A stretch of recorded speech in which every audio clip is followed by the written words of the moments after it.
धन धन सतगुरु तेरा ही आसरा, जलते जहाज में सुरक्षित रखा। 10 जनवरी 1993 को भारत के लगभग सभी अखबारों में यह समाचार प्रकाशित हुआ था कि दिल्ली के इंटरनेशनल हवाई अड्डे पर एक इंडियन एयरलाइंस बोइंग 747 जलकर राख हो गया है। उसमें सवार सभी 165 यात्री बाल बाल बच गए हैं। दुर्घटनाग्रस्त उस जहाज में मैं भी सफ़र कर रहा था। मैं अपने किसी निजी कारोबार के संबंध में बेंगलोर गया हुआ था। 8 जनवरी 1993 को वहाँ से हैदराबाद होते हुए मैंने वापस दिल्ली पहुँचना था।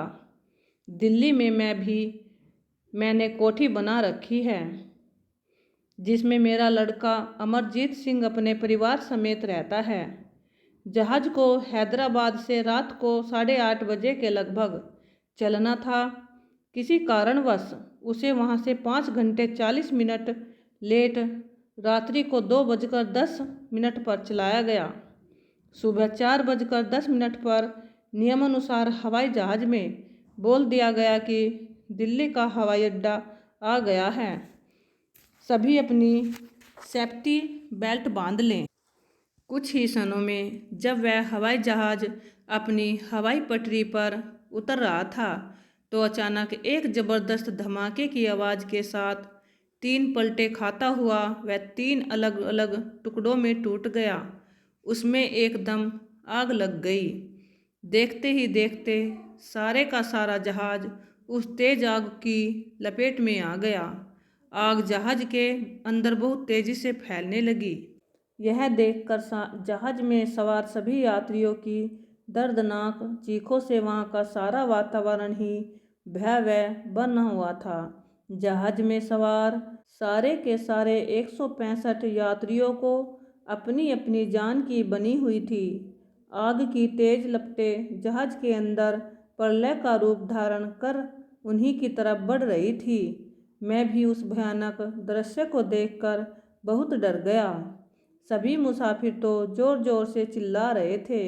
मैंने उस मुश्किल की घड़ी में अपने सोने सतगुरु दोनों जहान के मालिक पूज्य परम पिताजी को याद करते हुए धन धन सतगुरु तेरा ही आसरा का नारा लगाया। उसके बाद अपनी आंखें बंद करके नाम का सुमिरन करने लगा। अगले ही पल हाजी नाजी सतगुरु पूजनीय परम पिताजी ने मुझे अंतर्मुख प्रत्यक्ष दर्शन दिए। आशीर्वाद प्रदान करते हुए फरमाया, बेटा तसल्ली रख, तेरा कुछ भी नहीं बिगड़ सकता। कुल मालिक के आशीर्वाद को पाकर मेरे अंदर अत्यंत हौसला आ गया। पहले मैंने अपनी बेल्ट खोली, उसके बाद अपने साथ बैठे दूसरे यात्री की बेल्ट भी खोल दी। स्वयं मेहरबान शहंशाह जी उस जल रहे जहाज में खुद आए।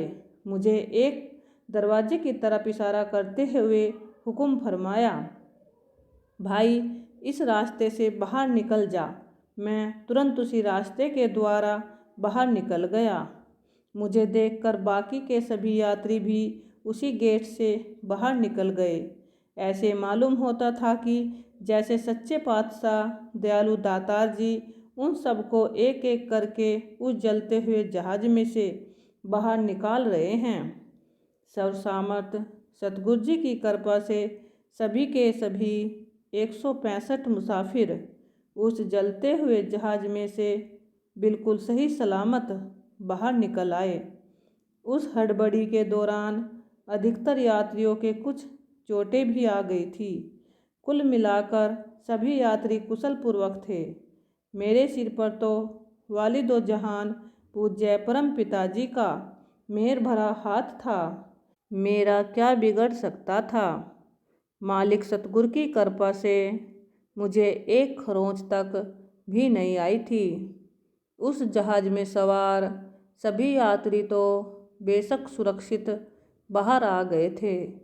उन लोगों का सारा सामान उसी जलते हुए जहाज में ही रह गया था। जान बची तो लाखों पाए। अपने आप को सुरक्षित पाकर सब ने ईश्वर प्रभु परमात्मा का लाख लाख शुक्रिया किया। अच्छा हुआ वह खुद बच गए हैं। जान है तो जहान है। सामान तो वे फिर भी जितना मर्जी बना सकते हैं। देखते ही देखते सारा जहाज सबके सामने आग की तेज ज्वाला में मोम की भांति ढलकर मलबे की डेरी बन गया था। इतनी जबरदस्त आग ने जब एक धातु के बने हुए उस पूरे के पूरे जहाज को पिघलाकर मोम बना दिया था, तो भला उसमें रह रहे यात्रियों का सामान कैसे सुरक्षित रह सकता था। उनका वह सारा सामान भी उसी जहाज के साथ ही जलकर राख बन गया था। इतने में थोड़ी देर के अंदर इंडियन एयरलाइंस की एक गाड़ी वहाँ पर पहुँच गई। मैं बैठकर उनके हेड ऑफिस पहुँचा। वहाँ के अधिकारियों को तुरंत घटनास्थल पर पहुँचकर जहाज के जख्मी यात्रियों की मदद करने फायर ब्रिगेड को तत्काल वहाँ पर भेज देने के लिए आग्रह किया। अधिकारियों ने मेरी प्रार्थना पर अमल करते हुए फायर ब्रिगेड को तुरंत घटनास्थल पर पहुँचने का आदेश दिया। वे स्वयं भी वहाँ पर पहुँच गए। देखते ही देखते फायर ब्रिगेड एम्बुलेंस की गाड़ियाँ तुरंत तेज़ रफ्तार से घटनास्थल पर पहुँच गई। उसके बाद मैंने हवाई अड्डे से अपने लड़के को फ़ोन करके अपनी गाड़ी मंगवा ली। उसमें बैठकर मैं सुबह 5 बजे अपनी कोठी पर पहुँच गया।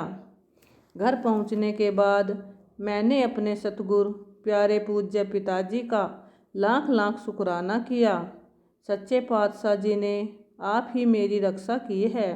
मैं अपने बिस्तर में बैठा उपरोक्त घटना के बारे में सोच रहा था।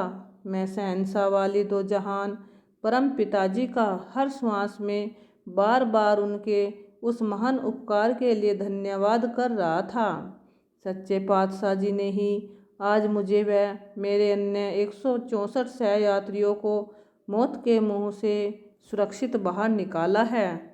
हम सब का हाल भी उस जहाज उसमें रखे सामान की तरह हो जाता तो जल चुकने के बाद मलबे का एक ढेर बन गया है, जिसे मैं अपनी आँखों से खुद देखकर आया हूँ। लगभग आधा घंटा इसी तरह मैं अपने सच्चे पातशाह जी का ध्यान धरकर अपने अंतर हृदय से कुल मालिक परम पिताजी का धन्यवाद उनकी महिमा करता रहा। अचानक मुझे अपने अंदर से अपने सतगुरु परम पिताजी की अति मीठी प्यारी व आकर्षक आवाज़ सुनाई दी। भाई, जहाज के अंदर सीट के नीचे तेरी रकम पड़ी है, जाकर ले आ। वह गैबी आवाज़ लगातार मेरे अंतर हृदय से उठकर मुझे उत्साहित कर रही थी। उस समय सुबह के करीब 5:30 ही बजे थे। अंतर हृदय की वह आवाज़ सुनकर कि अपनी रकम जाके ले आ, मुझे बड़ा आश्चर्य हुआ। मैंने पूरे के पूरे जहाज को खुद अपनी आँखों के सामने तो जलते हुए देखा था। देखते ही देखते जो सबके सामने मोम की तरह ढलकर मलबे की ढेरी बन गया था। भला मेरे वे कागज़ के नोट कैसे बच सकते हैं। मुझे उस गुप्त आवाज़ पर यकीन नहीं आया। मैंने सोचा कि शायद मेरा मन जानबूझकर मुझे झांसा दे रहा है। वह सचमुच ही नोटों के पीछे दौड़ेगा। मैं फिर उसी तरह अपनी आंखें बंद करके सिमरन करने लग गया। अगले पल फिर वही आवाज़ सुनाई देने लगी, जो कि पहले से भी ज़्यादा प्रभावशाली थी। भाई, तेरी रकम तेरी सीट के नीचे पड़ी है, जाकर ले आ। मेरे से फिर रहा नहीं गया। मैंने अपने लड़के अमरजीत सिंह को आवाज़ दी कि वह गाड़ी बाहर निकाल कर मेरे साथ हवाई अड्डे को चले। मैंने उसे अपने अंदर की सारी बात बताई कि एक ज़बरदस्त सुरीली आकर्षक प्रभावशाली आवाज़ मुझे बार बार यह हिदायत कर रही है कि अपनी रकम जाकर ले आ, जो कि उस जहाज़ की उसी सीट के नीचे सुरक्षित पड़ी है जिस पर तू बैठा था। इस प्रकार अमरजीत सिंह ने मुझे यह कहकर सो जाने को कहा कि जब सारा जहाज तो आप सबके सामने जलकर राख हो गया, फिर वह कागजों के नोट कैसे सुरक्षित रह सकते हैं। बात तो अमरजीत की बिल्कुल ठीक थी, परंतु कुल मालिक शहंशाह जी की अपार शक्ति को कौन समझ सकता है। मैं आराम करने के लिए अपने बिस्तर में लेटने की कोशिश करता, वह गैबी आवाज़ मुझे फिर उठने के लिए मजबूर कर देती। उसके बाद तो मुझे गैबी रस भरी मीठी आवाज़ अपने अंदर से लगातार प्रेरित करने लगी, वहाँ पर जाकर तू अपनी रकम ले आ, वरना सुबह होने पर कोई दूसरा उठाकर ले जाएगा। इस तरह करते करते सुबह के 7 बज गए। अचानक एक बार वही ज़बरदस्त आवाज़ मुझे फिर सुनाई दी, जिसने कि मुझे उठने के लिए मजबूर कर दिया। भाई, अब तो सुबह हो गई है, 7 बज गए हैं, जाकर अपनी रकम ले आ, वरना कोई और उठाकर ले जाएगा। मेरे से फिर रहा नहीं गया। अब मुझे पूर्ण विश्वास हो गया कि वह आवाज़ मेरे प्यारे सतगुरु पूज्य परम पिताजी की ही है। मैं तुरंत तैयार होकर कोठी के बाहर जा खड़ा हुआ, ड्राइवर को गाड़ी लाने का आदेश दिया। उसके बाद मैं गाड़ी लेकर सीधा हवाई अड्डे पर पहुंच गया। वहां के अधिकारियों को मिलकर अपने सामान व अपनी रकम के बारे में उन्हें पूरा ब्यौरा नोट करवाया। जब मैं दुर्घटना स्थल की तरफ जाने लगा तो सुरक्षा अधिकारियों ने मुझे आगे जाने से रोक दिया। मैंने उन्हें सारी कहानी बताते हुए आग्रह किया। उसकी 47,000 रुपये की रकम जहाज की सीट के नीचे सुरक्षित पड़ी हुई है, कृपया वह रकम मुझे उठाने लेने दे। यह बात सुनकर वे सब हैरानी में हंसते हुए कहने लगे कि यह कैसे संभव हो सकता है, जबकि सारा जहाज तो जल चुका है। मेरी बात का विश्वास नहीं आया। आता भी कैसे, जहाज तो जलकर सबके सामने राख का ढेर बना पड़ा था। सड़ रहे मलबे में से उस वक्त भी कड़वा सा धुआं निकल रहा था। वहाँ पर तैनात उन सुरक्षा अधिकारियों में से एक डीआईजी मेरा अच्छी जान पहचान वाला भी था। मैं सीधा उसे जाकर मिला, अपनी सारी बात बताई तो वह मेरी मदद करने पर सहमत हो गया। सतगुरु सच्चे पातशाह जी ने जब अपनी दया मेहर से मुझे यह स्पष्ट कर ही दिया था कि तेरी रकम सतगुरु ने सुरक्षित रखी हुई है, उसे हासिल करने का प्रबंध भी शहंशाह जी ने खुद किया। कुल मालिक ने उस डीआईजी के रूप में मेरी मदद की। उसी डीआईजी की मदद से मैं उस दुर्घटनाग्रस्त जहाज के पास पहुंचने में सफल हो गया। वहां पर भी सुरक्षा कर्मचारियों का सख्त पहरा लगा हुआ था। उन्होंने जल चुके उस जहाज को पूरी तरह से अपने घेरे में ले रखा था। वहां 2 किलोमीटर के घेरे को असुरक्षित घोषित करके उसमें एक तरफ की इमरजेंसी लगा रखी थी। बिना पास के उस दायरे में किसी को भी नहीं जाने दिया जाता था। डीआईजी वहाँ के एक अन्य अधिकारी की मदद से सुरक्षा बल के अधिकारियों ने मेरी पूरी रिपोर्ट में यह दर्ज करवाया कि सतगुरु सच्चा सौदा वाले परम पिता शाह सतनाम सिंह जी महाराज ने उसे अंदर से यह स्पष्ट दिखाया है। प्रीतम सिंह की रकम जहाज में उसकी सीट के नीचे सुरक्षित पड़ी है। मैंने अपनी रिपोर्ट में उस रकम की गिनती लिखवाते हुए सारे नोटों की डिटेल दर्ज करवाई। यह भी बताया कि रकम के बंडल पर उसके अंदर बंधे नोटों की डिटेल मेरे पूरे पते समेत बाहर भी लगी हुई है। मैंने उनसे लिखित में वायदा किया कि अगर मेरी रकम सही सलामत न मिली तो मैं उनका बनता हर्जाना भी अदा करूंगा। मेरी इस बात पर वे सब सहमत हो गए। उसके बाद हवाई अड्डे के 2 अधिकारियों ने सिक्योरिटी अधिकारियों की आज्ञा से उस जहाज की केवल उसी जगह का निरीक्षण किया जिसके बारे में मैंने उन्हें अपनी रिपोर्ट में बताया था। सतगुरु पूज्य परम पिताजी की कृपा से मेरी सारी की सारी रकम ज्यों की त्यों सुरक्षित थी। उन अधिकारियों ने पूरी रकम का वह पूरा बंडल उठा लिया। उसकी जांच की, सचमुच ही वे पूरे 47,000 रुपये थे।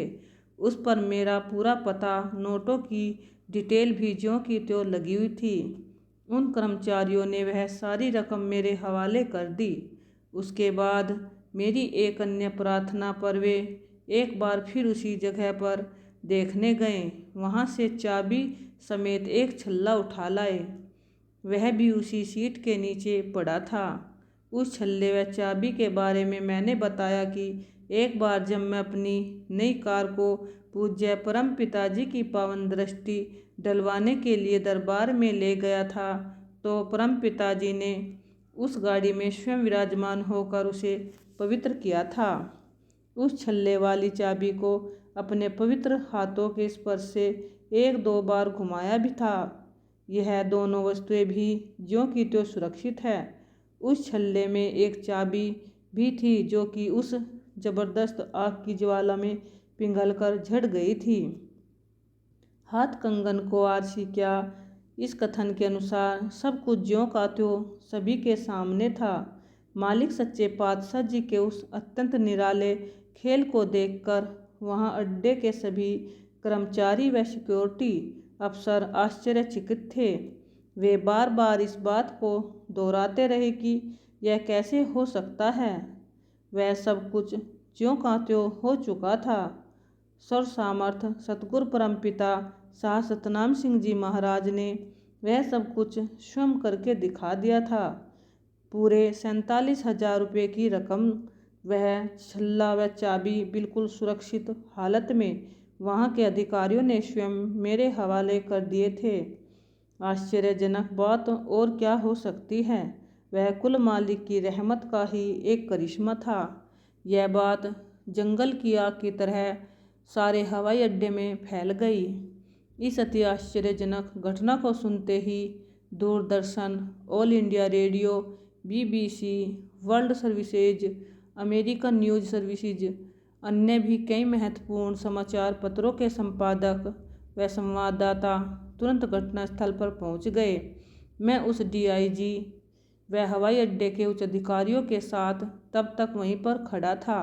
उन सभी एजेंसियों ने उन अधिकारियों से उस जहाज़ की दुर्घटना के बारे में कुछ बताने के लिए आग्रह किया, तो इस पर मेरे मित्र उस DIG ने मेरी तरफ इशारा करते हुए बताया कि प्रीतम सिंह उस दुर्घटना के बारे में सब कुछ सच सच बता सकता है, क्योंकि वह खुद जहाज़ में सवार था। बस फिर क्या था, उन सभी लोगों ने मुझे घेर लिया, अपने अपने ढंग से इंटरव्यू लिया। उन्होंने अलग अलग कैमरों से मेरे कई फ़ोटोग्राफ लिए। हर प्रचार साधन वाला मेरे से बार बार यही पूछ रहा था, क्या यह सच है कि तेरी सारी रकम, कार की चाबी समेत वह छल्ला सही सलामत तुझे मिल गया है। इस पर मैंने चाबी समेत वह छल्ला तथा 47,000 रुपये के वे सारे नोट उन सबको दिखाए। इस पर उन्होंने उन नोटों के अलग अलग बंडलों के फ़ोटो लिए जो मेरे पास अब भी सुरक्षित हैं। मैंने उन सबको उपरोक्त घटना के बारे में बताते हुए यह भी स्पष्ट बताया कि सर्वशक्तिमान सतगुरु पूज्य परम पिता शाह सतनाम सिंह जी महाराज ने ही उसे उन सभी 164 यात्रियों को बचाया है जो मेरे साथ उस बोइंग में सफ़र कर रहे थे। मैंने उन्हें यह भी बताया, परिपूर्ण सतगुरु पूजनीय परम पिताजी ने अंदर से गैबी आवाज़ के द्वारा ही मुझे मेरी रकम के बारे में बार बार हिदायत की थी कि तू अपनी रकम वहाँ से उठा ला, वरना कोई और उठा कर ले जाएगा। मैंने उन्हें यह भी बताया कि मेरे सतगुरु जी ने यह भी स्पष्ट तौर पर फरमाया कि वह रकम जहाज़ की उसी सीट के नीचे रखी हुई है जिस पर तू बैठा था।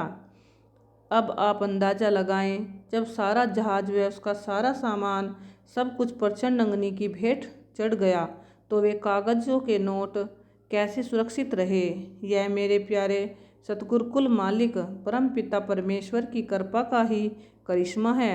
जबकि अन्य यात्रियों का सारा सामान, मेरा अपना बैग व अटैची केस जो उस जल रहे जहाज में ही रखा था, सब कुछ जलकर राख हो गया। वास्तव में वह सब सामर्थ सतगुरु पूजनीय परम पिताजी का अपना ही कोई अनोखा खेल था, जिसे देख व सुनकर चतुर बुद्धि वैज्ञानिक सोच वाले जीव भी ईश्वर की महान हस्ती, उसकी सर्वव्यापकता के बारे में सोचने पर मजबूर हो गए। उससे अगले दिन समाचार को all India radio, TV, BBC, मुख्य तौर पर भारत के अन्य कई महत्वपूर्ण प्रचार माध्यमों ने विस्तार से प्रसारित किया। समाचार पत्रों में तो उनके संपादकों ने उस घटना को मुख्य पृष्ठों पर मोटी सुर्खियां देकर खूब विस्तार पूर्वक प्रकाशित किया था। इस प्रकार उस घटना की विदेशों में भी कई दिन तक चर्चा चलती रही।